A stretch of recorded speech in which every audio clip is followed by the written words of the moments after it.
Nice to meet you, Dr. Kim from Richgo. Hello, this is Kim Ki-hyun from Richgo. It seems that the threshold for Johnsy loans will be raised. This year, it has been announced that the guarantee ratio for Johns loans will be adjusted down from 100% to 90%. As a result, the limits on Johns loans are likely to decrease, and there is a greater possibility of interest rates rising. In today's video, it would be great if those who are preparing for Johnsy could stay with us until the end. There have been several retreats in the meantime. Anyway, when it comes to Johnsy loans, I think it's significant as it essentially represents the first regulation in this area. Let's go over the details together. In conclusion, the era of easy Johns is over. But honestly, this doesn't make any sense. Where else can you find something like guaranteeing 100% of the Johns amount? So now everyone is using loans for Johnsy. That's right. And because of that, HUG is facing a huge deficit. It's the people's tax. So, in a way, this is moving from abnormality towards normalization. I'm looking at it like this. Now, if you look at it, the scale of Johns loans is about 200 trillion won, which is an enormous amount of money. When you include Johnsy loans in South Korea's household debt, it's enormous, but since it's not being included right now. So, regarding the guarantee ratio of this insurance from 100%, they say they are considering lowering it to 90% and possibly even further for the metropolitan area. So it could be lowered from 90 to 80, right? That's right. So nationwide it's 90, but in the metropolitan area, it could be 85 or even 80. So they're not going to guarantee it. It's like this. So this involves the Korea Housing Finance Corporation, the Housing and Urban Guarantee Corporation, and SGI. So what this means is that the guarantee fee for Johns loans from the three major guarantee institutions will all be set at 90% of the loan amount.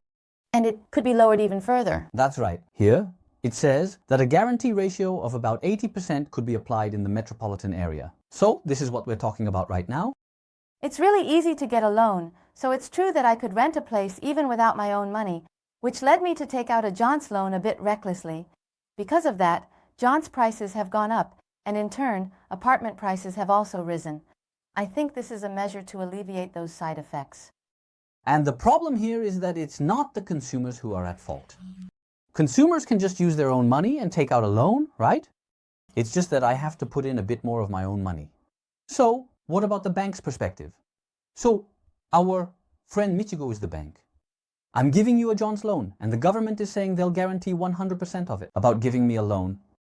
So, does that make you feel at ease or not? It makes you feel at ease. Are they giving out loans, aren't they? They just give them out. Because you can get all the guarantees anyway. That's right. So, how do they set the interest rates?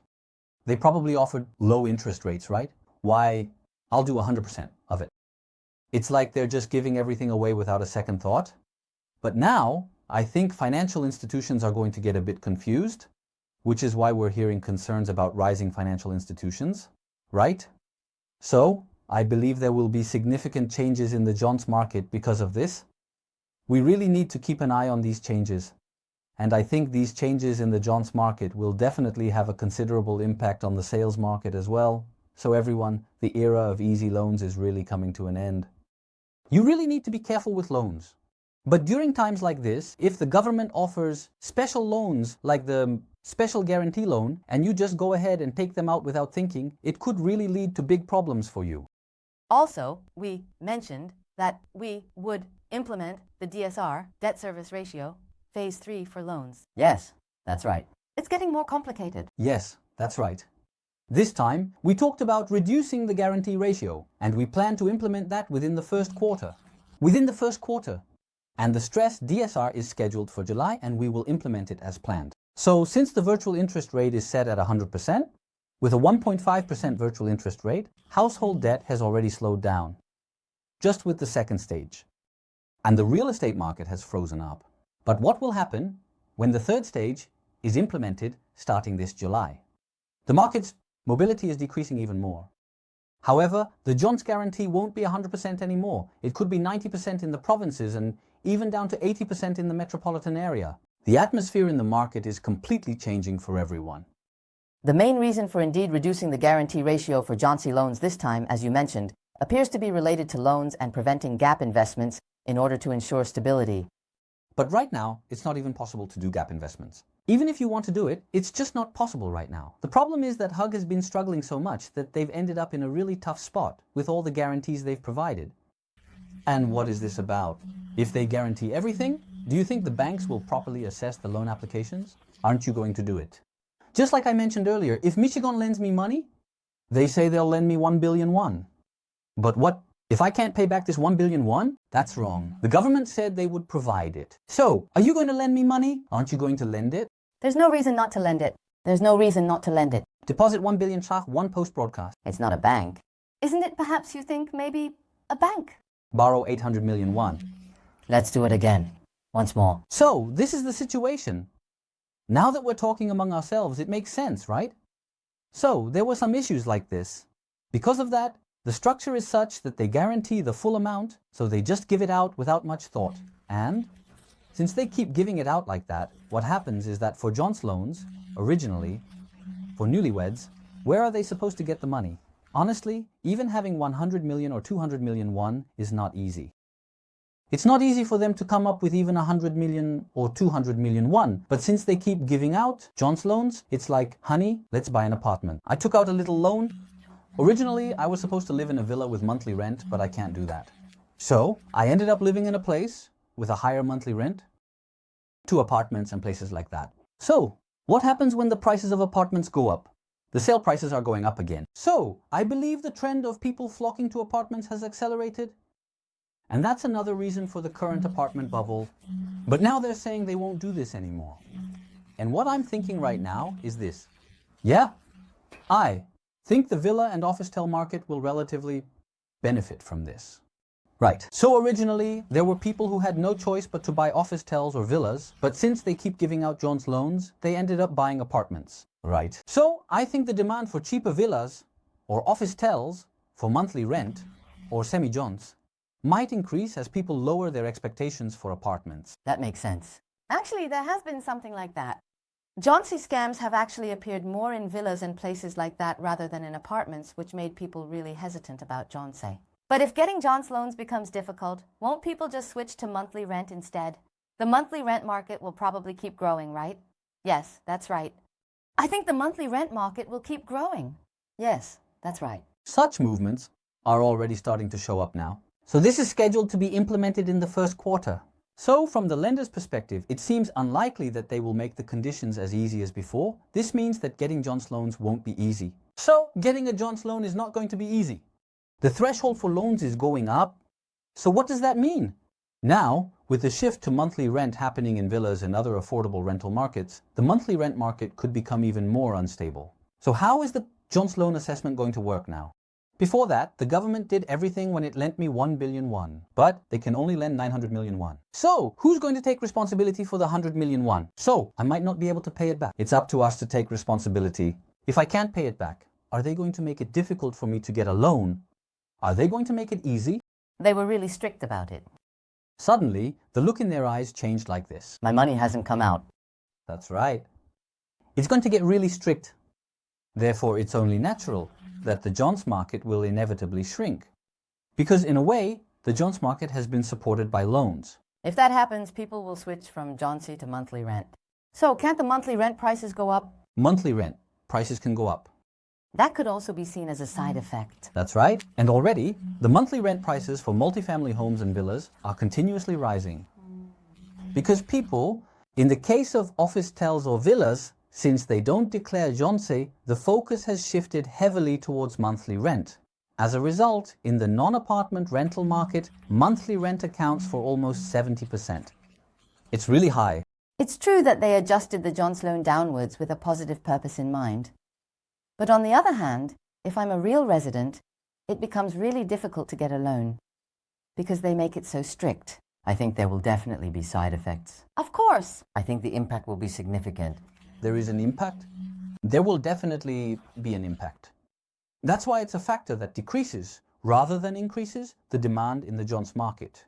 So, when many people look at prices, they need to consider both supply and demand. However, there are those who only talk about the rising prices while saying that supply is continuously lacking. From the demand perspective, getting a Johns loan isn't easy either. So, what will happen? The screening process will definitely become stricter. If the Johnson loan interest rates go up, it will obviously affect the loan limits. As a result, I think the demand for housing in the form of half Johns or monthly rent will inevitably expand. That's right, because the loan limits are decreasing. So the shift to monthly rent, it can increase. And in the non-apartment market, the proportion of monthly rent in the rental market is going to grow even faster now. So this is what we're looking at right now. This probably means that they shouldn't take out Johnsy loans recklessly, but we also need to consider that for those who can't get loans at all, this could be a direct hit and have some side effects. So I'm a bit worried that the guarantee ratio for this Johns loan might threaten the housing stability of ordinary people. That could be the case, but in the medium to long term, I think this direction is correct. Because there are so many people who are suffering losses due to Johnsy scams or reverse Johnsy. Right? So everything has its pros and cons, but right now, Korea's population is decreasing significantly while there are a lot of loans. By the way, let me show you with data just how much the population is decreasing. You might be a bit surprised when you see this, but there's even a phrase for it. I saw an article titled Aging Korea. So with only the older population and no newborns, the population is gradually decreasing, and there are constant news reports about this being a very dangerous signal regarding population decline and aging. It's very dangerous. So it's not just that the population is aging, but it's also decreasing very rapidly. If you look at this is the population of South Korea. The total population, the peak was in February 2021, 51.82 million people, but now it's 51.26 million. So how many people have decreased? About 600,000 people have decreased. How many years has it been? So since it's February 2021, it's been about 4 years now, in 22, 23, 24, and 25. So 600,000 people have decreased. But do you know how significant that number is? Honestly, it's hard to grasp. Should we compare it to the population of Seoul? Yeah, let's take a look at one of the local cities, specifically Gangwon Province. The population of Wonju in Gangwon Province is 360,000. The population of Chuncheon is 280,000. So it's essentially like the populations of Wonju and Chuncheon are disappearing. So it's like a small population has disappeared in just 4 years. So it's just like the populations of Chuncheon and Wonju have completely disappeared. In 4 or 5 years, that's how it will be. In just 5 years. And if you look at Chungcheongnam-do, Asan City has a population of 350,000. Seosan has a population of 170,000. So if you combine the populations of Asan, Seosan, and Dangjin, that's basically the population that's disappearing. It's almost like the entire population of Cheonan, which is currently 660,000. It's almost like Cheonan has disappeared. It's been 4 years now. So as you can see in this chart, the population is decreasing significantly right now. So what's the problem? So for the time being, I don't think the real estate prices in South Korea are in any huge danger. Of course, there will be a bit of a crash this time, but I believe it will rebound again. But now, what I'm worried about is how many years are the special loans or the special housing loans? We looked at the term limit of 30 years or 40 years, right? So what will the population or interest rates be like in 30 or 40 years? I believe that interest rates are likely to keep rising in the medium to long term. In 5, 10, or even 20 years from now, when I'm actually paying off the loan, the special loans or the special housing loans only give you benefits for just 5 years. In 5 years, interest rates will return to market rates. So what does that mean? It's really important to buy at a very low price, but during such a risky and overvalued time, bringing out special housing loans or special loans for the future leaders of South Korea in their 20s, 30s, and 40s, who are now buying apartments at peak prices, I think the cost they will have to pay later on is going to be incredibly huge. Look at the population. It's happening like this now, but what will it be like in 10 or 20 years? In 10 or 20 years, it's going to decrease even more drastically. Just think about it. So, cities like Wonju and Chuncheon combined are disappearing at a rate of about one city, the size of Cheonan, every 4 or 5 years. So Cheonan is disappearing, right? Cities like Cheonan are becoming completely empty. It's really a very risky situation.